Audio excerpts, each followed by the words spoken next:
Nangako naman ng tulong pinansyal sa mga biktima ang kumpanyang may-ari ng bus na nahulog sa bangin sa Del Gallego, Camarines Sur. Inabot po ng 10 oras bago na-recover ang bangkay ng 4 na nasawi. Ating saksihan. Kalkulado at dahan-dahan ang pagbaba ng mga rescuer sa isang bangin sa Del Gallego, Camarines Sur. Yan ay para di tuluyang dumausdos ang nakataob na pampasaherong bus na suportado lang ng mga puno. Maya-maya pa, 2 labi ang magkasunod na nakuha.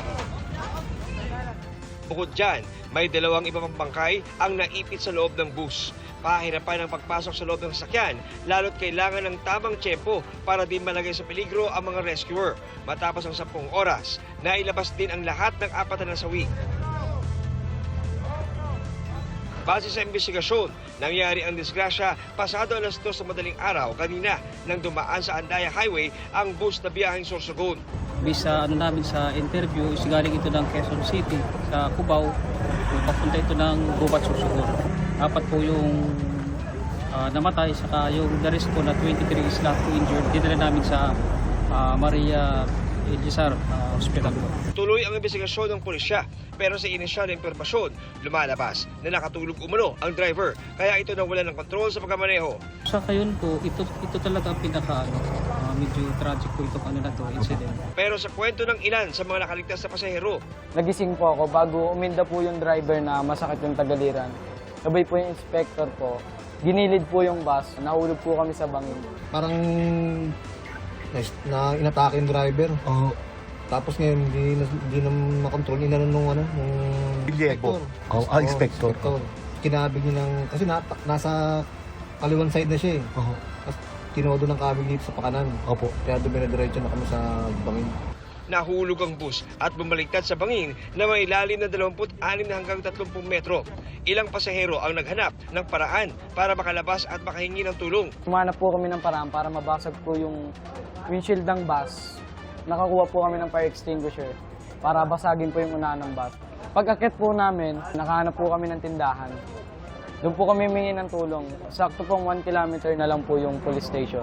Ang ilan sa 21 pasaherong nasugatan, nakalabas na ng ospital. Inaalam din kung nagkaproblema ba sa makina ng bus bago ito binyahe. Nagkasagawa na rin ng sariling investigasyon ang LTFRB. Pinagpapaliwanag ng ahensya ang kumpanya ng bus sa nangyaring disgrasya. Nakipag-ugnayan na ang mga kinatawan ng bus company sa mga pulis at sa mga biktima. Nangako ang bus company ng tulong. Mabigyan po ng tulong financial po yung lahat ng ating mga pasahero. 3 sasakyan naman ang nasangkot sa karambola sa National Highway sa bahagi ng Barangay Buluan, Ipil, Zamboanga, Sibugay, bandang alas 3:30 ng madaling araw kanina. Sa investigasyon ng pulisya, biyaheng Ipil ang isang fish carrier nang bigla itong bumangga sa kasalubong na bus. Diyos ko Lord, may motor kasi ilawam gani. Kasunod nito, isang motorsiklo naman ang pumailalim sa nasabing bus. Ngayon lang nangyari mga boss. Diyos ko, kawawa si Kuya. Grabe, malagim. Luwi yung driver eh. Dead on the spot ang 29 anyos na driver ng fish carrier.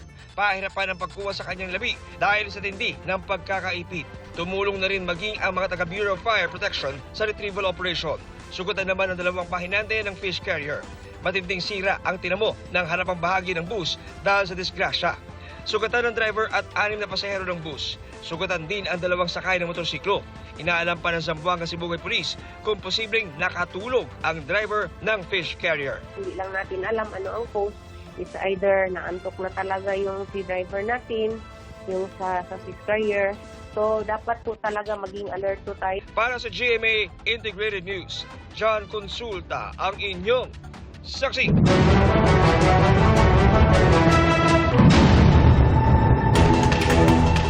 Bago sa saksi, sumiklab ang sunog sa residential area sa Barangay Nangka, Marikina City, mag-alas 7 ngayong gabi. Umabot sa ikalawang alarma ang sunog. Ayon sa Bureau of Fire Protection, nasa 70 pamilya ang apektado ng sunog. Wala namang naiulat na nasaktan sa insidente. 300,000 piso ang halaga ng pinsala sa ari-aria. Wala pa raw ino-authenticate o pinapatotohanan si Public Works Secretary Vince Dizon ng mga dokumentong hawak ni Congressman Leandro Leviste. Sinabi po yan ni Dizon sa eksklusibong panayam ng GMA Integrated News. At dagdag pa ni Dizon, pinilit ng kongresista na makakuha ng files mula kay dating Undersecretary Catalina Cabral. Tugon dito ni Leviste, hindi daw po yan totoo. Saksi, si Tina Pangiliban Perez. Mahigit 60 pahina ng DPWH budget mula 2023 hanggang 2026 ang inilabas ni Batangas 1st District Representative Leandro Leviste sa kanyang social media page. Bahagi pa rin daw ito ng files na nakuha niya mula sa DPWH at kay yumaong dating DPWH Undersecretary Maria Catalina Cabral.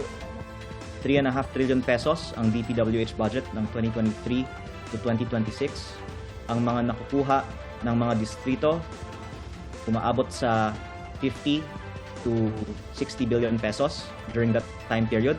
Ang mga average siguro, kung 3.5 trillion divided by 253 districts, ay mga nasa 15 billion pesos. Sa mga rehiyon, pinakamalaki ang alokasyon ng Region 3 o Central Luzon na nasa halos 407 billion pesos. Sumusunod ang Region 4A o Calabarzon na may halos 342 billion. Region 5 o Bicol Region na may mahigit 272 billion at NCR na may mahigit 231 billion. Sa mga distrito naman sa NCR, pinakamalaki ang sa Taguig City 1st District na umaabot ng halos 18.5 billion pesos. Pangalawa ang Quezon City 4th District na may mahigit 14 billion. Habang pangatlo ang Valenzuela City 1st District na may halos 10 billion. Ang hindi public sa mga files na ito, ang datos kung sino ang nagpro-propose ng mga proyektong ito. Yung in-upload nyo na 2023 to 2026 data, meron din bang irregular doon? Again, yung irregular, bakit hindi ito inilalabas after all these years? Ang taong bayan ay may karapatan na malaman saan napunta yung 3.5 trillion pesos. I think it's highly irregular that the DPWH cannot explain why there are some districts that have 5 to 10 times the budget per capita of other districts, and why there is a correlation na nagkakataon yung distrito na may malaking budget ay distrito na maraming mga contractor. That in itself, in my opinion, is highly irregular. Sabi ni Leviste, dapat maimbestigahan ng ICI, Ombudsman at Anti-Money Laundering Council kung may koneksyon ang mga nagsulong sa mga proyekto sa mga contractor. Nauna nang sinabi ni Leviste na hawak na niya ang files ng DPWH at ni Cabral pero hindi raw niya isinapubliko agad. Marami pong nagtatanong sa akin, bakit ko hindi ito isinapubliko nung September pa? Kasi sabi ni Sectin sa akin na isa sa publiko niya. Aaminin ko din po, marami sa Kongreso, nung sinabi ko gusto ko mag-privilege speech para isapubliko ito, nakiusap sa akin na wag isapubliko ito. I gave an interview in November also talking about this list, in fact several interviews, and was saying that Yusek Cabral knows more about the DPWH budget than any other official, and that she should be made a state witness. At ikinalulungkot ko po na hindi ito na-actionan ng gobyerno. Pero for the record, nung November ko pa sinasabi lahat ito, nung buhay pa si Yusek Cabral. Sinagot naman ni Leviste ang pagduda ni Palace Press Officer Claire Castro sa authenticity ng mga dokumentong kanyang inilabas. Wala pong dahilan na mag-cast doubt si Yusek Castro sa in-upload kong data. At I'm sorry to say this, but I think she will make a fool of herself because Secretary Vince and others in DPWH and others in Congress will confirm the authenticity of the files that I've uploaded. Sagot naman ni Castro, hindi siya kundi si Leviste ang dapat magpatunay na authentic nga ang files. Dagdag pa ni Castro, ni hindi nga raw niya alam kung ang mga in-upload na dokumento ni Leviste ay altered o binago o kaya ay fabricated o pineke. Si Senate President Pro Tempore Panfilo Lacson naman nanawagan para sa interagency investigation sa koneksyon umano ng ilang cabinet official sa bilyong-bilyong insertions ng infrastructure projects sa DPWH. Sabi ni Lacson, masyado pang maaga para sabihing chismis lang ang mga ito dahil baka isipin ng publiko na may cover-up. Tugon ni Castro, ang tinutukoy niyang chismis ay ang files na in-upload ni Leviste na hindi pa raw na-authenticate sa ngayon. Ayon pa kay Castro, nag-iimbestiga na ang iba't ibang tanggapan ng pamahalaan at sinabi na rin ng Pangulong mananagot ang mga dapat managot kaya hindi raw katanggap-tanggap na sasabihing may pinagtatakpan ang palasyo. Ayon naman kay DPWH Secretary Vince Dizon, wala pa siyang ino-authenticate na files o dokumento mula kay Leviste. For the record, wala akong ino-authenticate na dokumento na hawak ni Com. Dahil hindi ko nakikita kung anong sinasabi niyang dokumento. So, paano ko ma-authenticate yun? Setyembre raw na magpunta si Leviste sa tanggapan ni Cabral.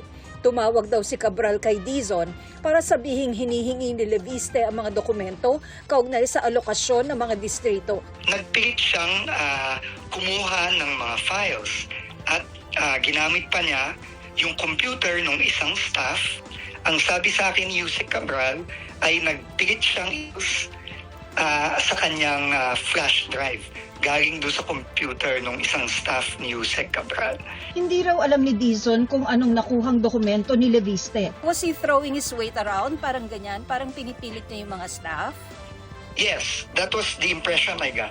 Naipasa na raw ng DPWH sa Ombudsman ang mga file at computer ni Cabral at bahala na raw ang Ombudsman na pag-aralan at i-authenticate ang mga ito alinsunod sa sabpina. Tinanong ng GMA Integrated News si Leviste tungkol sa mga sinabi ni Dizon na pwerasahan umanong kinuha ni Leviste ang files gamit ang kanyang flash drive at hindi pa na-authenticate ni Dizon ang anumang dokumento. Tugon ni Leviste, hindi yan totoo. Hindi raw niya maisip na magsisinungaling ng ganoon si Dizon dahil meron pa raw iba na naging bahagi ng pag-uusap nila ng kalihim noong sabihin nitong ibigay ang file sa kanya para sa transparency. Ilang araw pa lang daw noon sa pwesto si Dizon. Para sa GMA Integrated News, ako si Tina Panganiban Perez, ang inyong saksi. 57 fireworks-related injury na ang naitala ng DOH mula noong December 21 at isa sa nangungunang sanhi, boga. Ating saksihan. Sunod-sunod ang putok ng boga sa bahaging ito ng Barangay City Heights sa General Santos City noong bisperas ng Pasko. Mga kabataan din ang nagpapaputok ng boga sa Barangay Lagaw. Maya-maya, nagsitakbuhan sila dahil sa pagdating ng mga pulis. 2 boga ang kanilang nakumpiska. Ayon sa General Santos City Police, nakatakdang sirain ang mga nakumpiska nilang boga mula sa pagpapatrolya. Ganon din ang mga nakumpiskang boga sa Alabel, Sarangani. Sa Molo, Iloilo, agad sinira ng Iloilo CSWDO ang 2 boga na nakuha mula sa 6 na menor de edad sa Barangay Kasing-Kasing. Kabilang ang boga sa mga pinakamaraming na disgrasyang paputok simula December 21, base sa datos ng Department of Health. Kasama nito sa listahan ang 5-star, Quitis at Triangulo. Batay rin sa datos ng DOH, halos 6 na po na ang naitatalang kaso ng fireworks-related injuries. Karamihan sa mga nadadali, mga batang edad 10 hanggang 14. Although legal yung ibang paputok, pinaglalaroan pa rin ng bata. So yun ang mga karamihang injury natin. Ang paputok, legal man o illegal, bawal sa bata. Dapat yan ang humahawak yung adult lang.